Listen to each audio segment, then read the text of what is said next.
Why do you feel behind in life?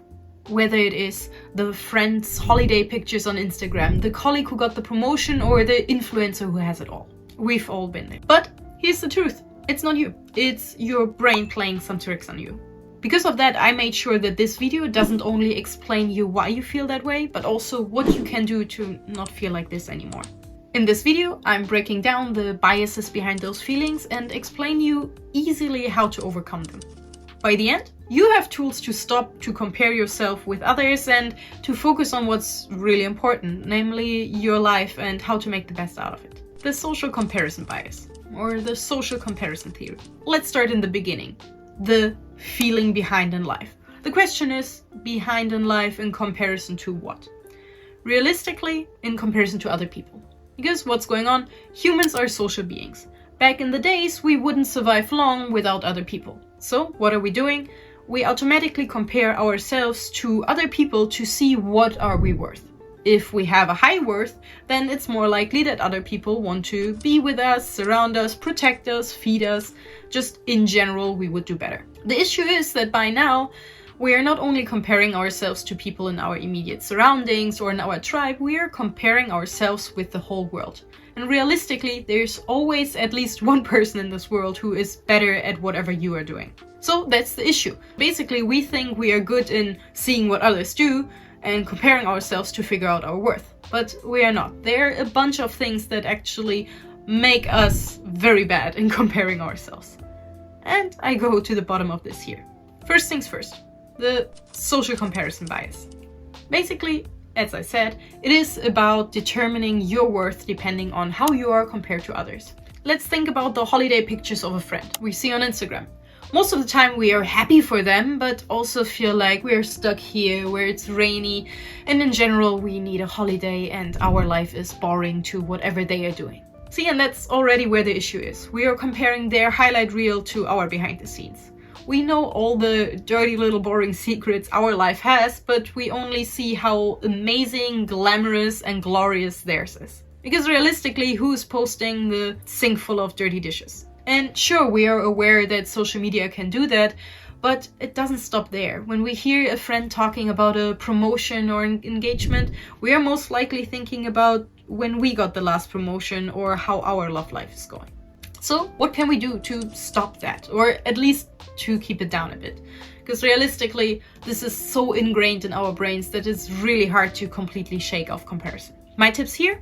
Get some detox days. I'm not only talking about social media that everyone knows. Just think about what triggers you and avoid that for a couple days. It doesn't need to be only Instagram and TikTok.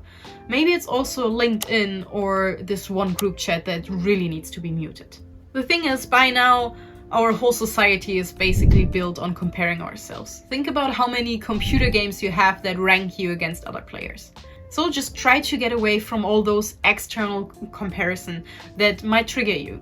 Take some time to figure out what's important for you and to reflect on why you actually feel like you need to compare yourself. What can also help is understanding all those other traps.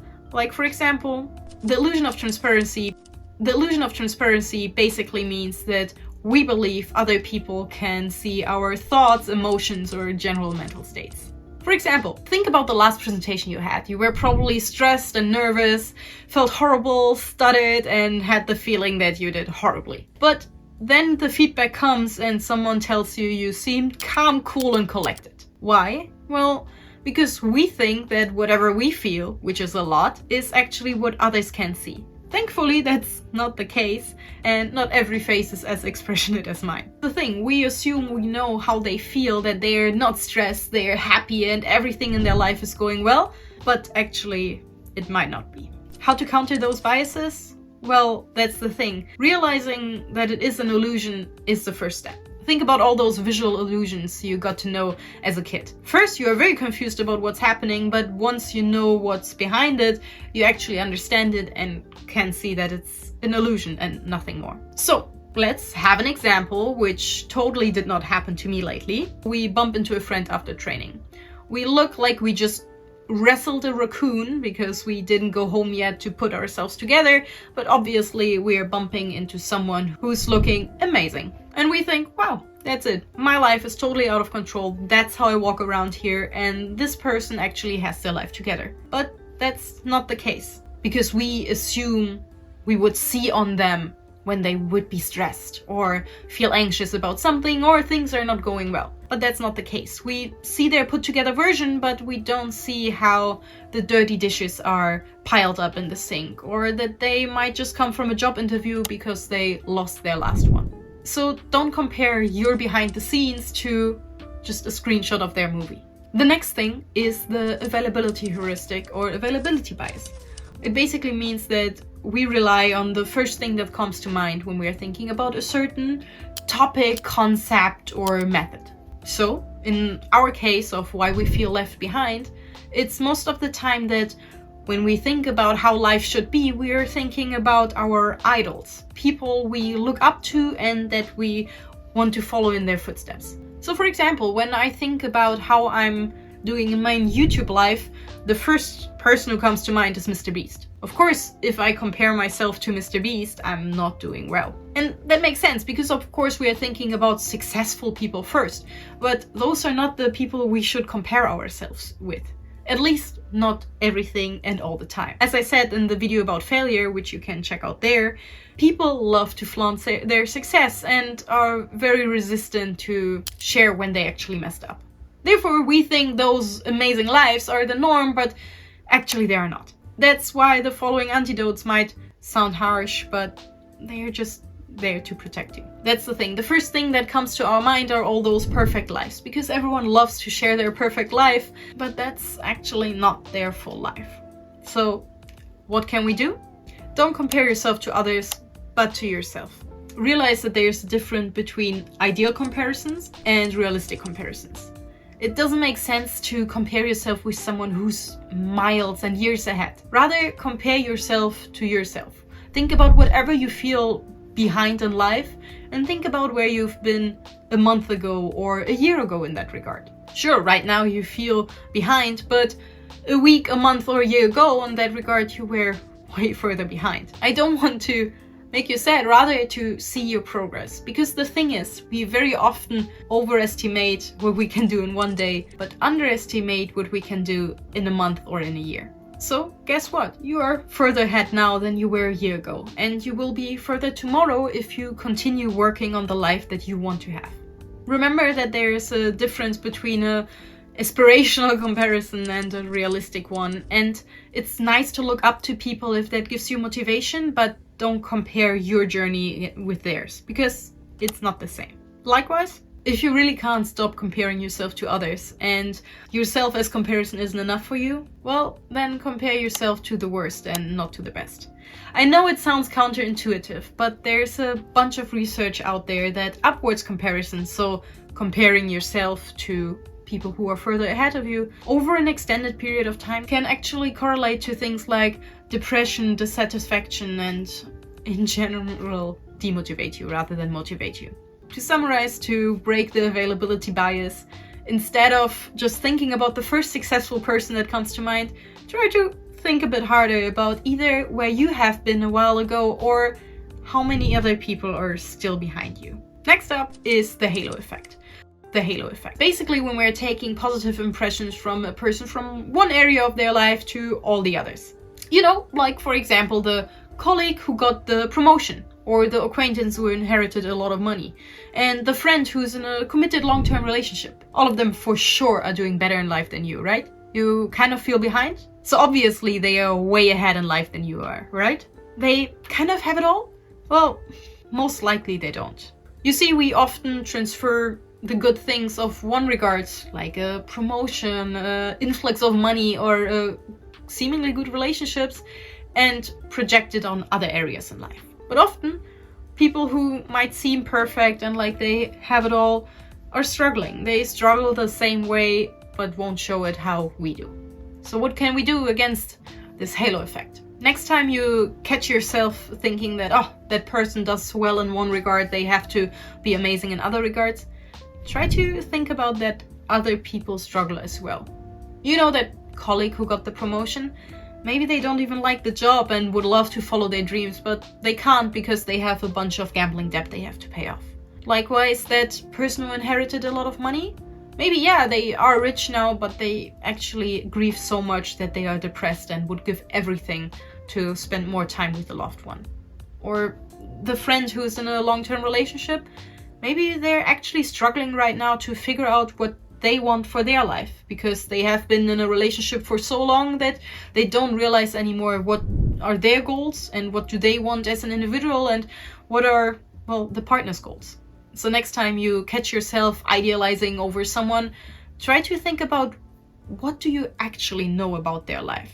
Most of the time we know what's going on in one regard, but we have no clue about the rest of their lives. Just try to realize that people aren't perfect. They have their own struggles they have to deal with, just how you do. And after all, it's not about being perfect or being better than other people. It's just about, well, somehow playing with the cards we got dealt.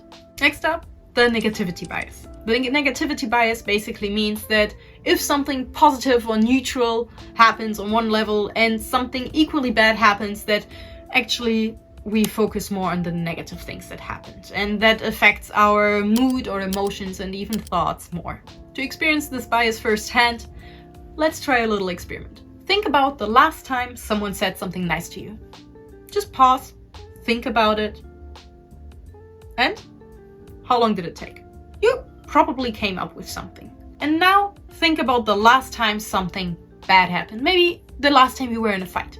And how long did that take? Well, let me guess. It was way easier to think about the negative things than the positive, right? It's quite obvious if you think about it. How often do you rehearse over and over a discussion or a fight you had with a loved one, but how fast do you actually forget a compliment that was made? That's a negativity bias. We all have it, but depending on how much we're giving into it, it might be more prominent than other times.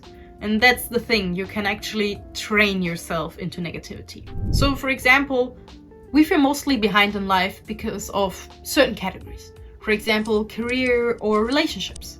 That's the thing, even if we would have the same comparison and not think about their highlight reel and our behind the scenes, but if we would know the same, then the thing is, our perception is flawed. It's inherently flawed. I'm not talking only about the other video I made about why we think we are less like than we actually are. I'm also talking about just what we're focusing on. But that's the thing, we focus most of the time in our relationships on the negative things. Maybe we are focusing more on the fight that we had than the compliment that was given. We very often remember when we haven't had a chat with a friend in a while and they didn't ask for us, but we forget when they show up and actually give this video a thumbs up. So what can we do to actually focus less on the negative? The antidotes here are plenty. For example, having a gratitude diary. I know a lot of you probably know what that is, writing down what you're grateful for, and a lot of you probably don't know how to do that. Maybe it's just because it's repetitive or it feels like it doesn't bring much. So how about we start immediately? Write down one thing in the comments that was nice, just one positive thing of today or yesterday. And if you need some more instructions to how to do your gratitude journal at home, just write down 3 things every day. 3 nice things. It can be a stimulating conversation with a colleague. It can be a friend reaching out or someone giving you a compliment. Maybe it can be a nice meal you had or time you spent alone but in peace. Or it's the dog that was just a tiny bit more happy than you anticipated and wiggled its little tail. There are a lot of very positive moments throughout our whole day, but if we focus on the negative aspects, then there's no wonder we feel left behind in life.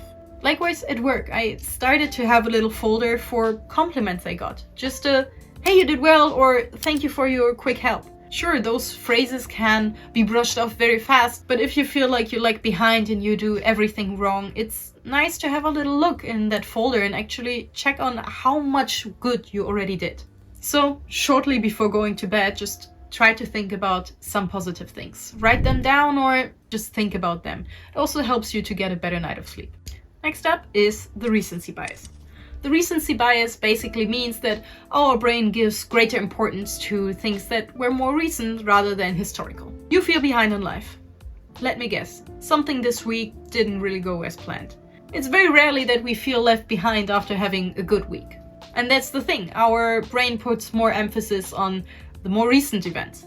Therefore, combining this with the negativity bias, which means we focus a lot on things that happened recently, especially if they're negative. For example, we feel like a failure after we had a bad week. Maybe we had a fight with a loved one or slipped up on that goal that we really wanted to follow through with. That's the thing, we see that slip up and those negative things, but forget all the good things we did. We don't really see how much we progressed already in this year, for example, how much closer we are to our goal, but rather focus on the last failure we had. And that's the thing.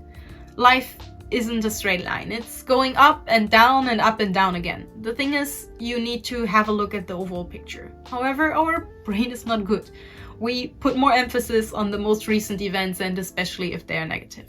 And how? I mean, we're always getting trained to wait for the next feedback. And it starts in school, where we get feedback on our grades. We do well, we know we are doing well. At work, we are getting performance reviews to know we are doing well. But in life, we don't know.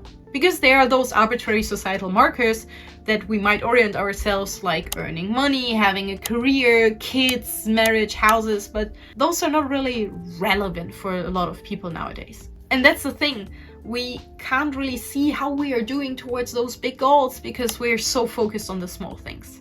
Our little monkey brain isn't considered to take big picture things into consideration. So it focuses on the most recent events, and because life goes up and down, if we're in a down period, our brain thinks we have been in a down period forever and never going up again. So what do we actually do against it? The antidote here is to look at the big picture.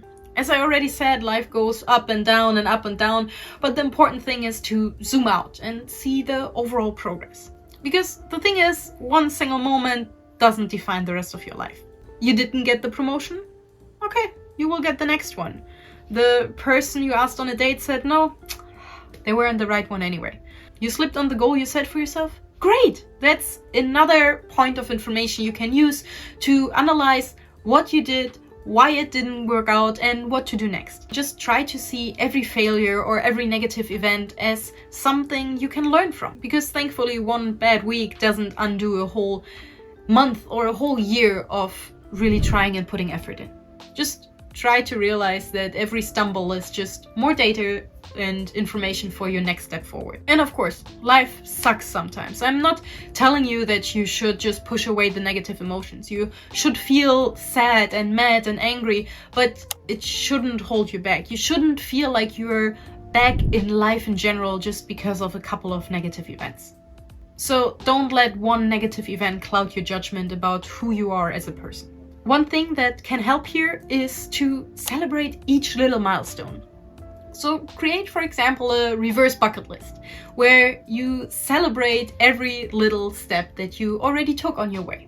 For example, yes, I could beat myself up that I don't have hundreds, thousands or 100,000 of views, likes and comments, how other creators do it. But instead, I'm just very happy about the few likes, comments and subscribers I got, because there are people out there who give this video a like, who write a nice comment, or who even say they want to see more videos and subscribe to my channel. And those are things worth celebrating. We are so focused on this grand goal that we set for ourselves, or this life we want to build, that we forget to see all those little steps we take on our way to reach our goal. And that's the thing, to reach that goal you also have to celebrate along the way. Because realistically, no one just falls into their perfect life. It's very often a lot of very hard work for a long period of time to go somewhere near wherever you want to be. So try to celebrate the milestones, all the small ones, all the big ones, because honestly, the only milestone that matters is the next one you're going to reach. It's the same as the only step that matters is the next one you are taking towards your goal. So no need to beat yourself up because you're not there where your big idols are, or something happened and you slipped up a bit. Just look forward and celebrate all those things that you already reached or are going to reach soon. Because realistically, whatever you do, you are now closer to the life you want to have than when you started to chase after it.